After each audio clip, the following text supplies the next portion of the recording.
Hello, it's Ned Swan reading some more of part one of Manhattan Lullaby from my book of poetry, Manhattan, about my life in New York, available on Amazon in Kindle or in paperback.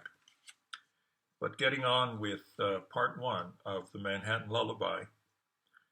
But back to food. One client was the exuberant owner of a small luxury deli on Hudson Street.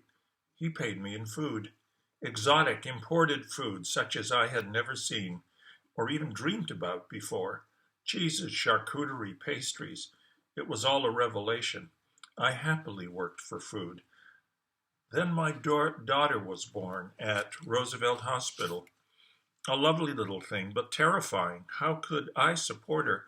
I was such a small fish in the sea of New York lawyers, eating my lunch in an Irish bar in Hell's Kitchen the day after she was born. Life seemed so uncertain, but I would try.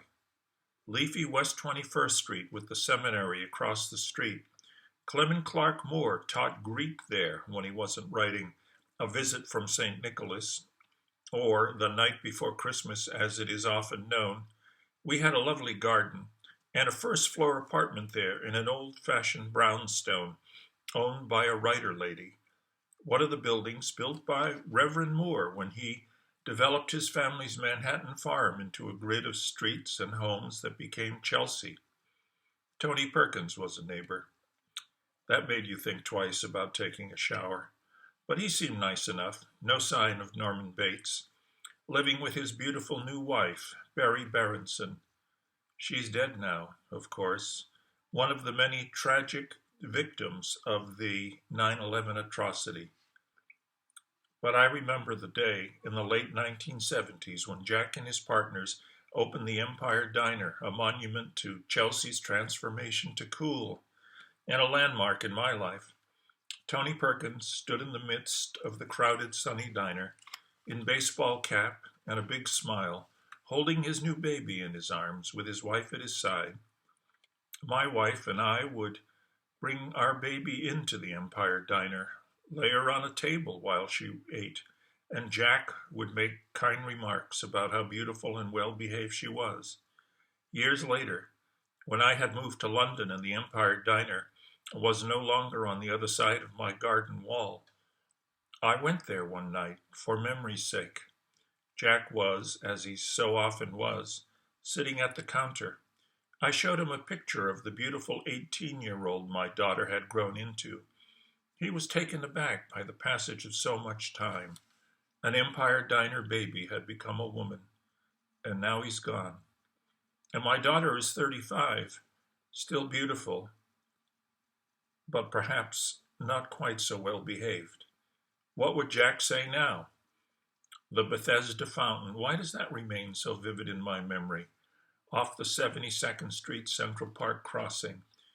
It is because I saw my first ever rollerbladers there. It was 1972. How unusual, I thought. I passed John and Yoko walking through the park near there one bright summer's day. They walked briskly, arms around each other's waists, acknowledging us civilians with steady smiles.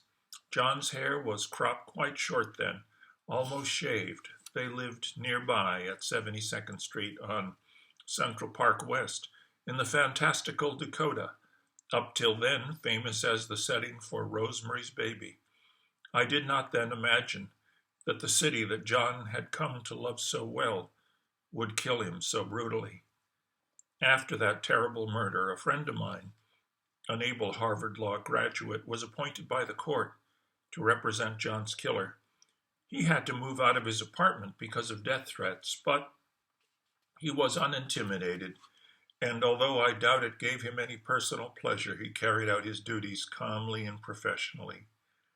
Remembering Central Park, I always think of her, the dark-haired, curvaceous young beauty that I used to take there. I was shocked when she told me she wanted me from the first time she saw me walk by. She was young, terribly bright, and ferociously ambitious. She lived in a tiny room in the YMCA. No private bathroom, but that didn't stop us from impassioned lovemaking on many hot summer afternoons.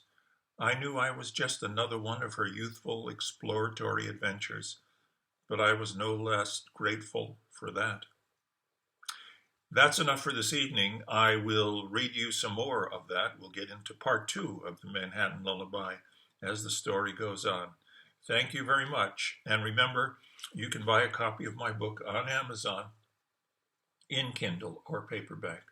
Goodbye now. See you again soon.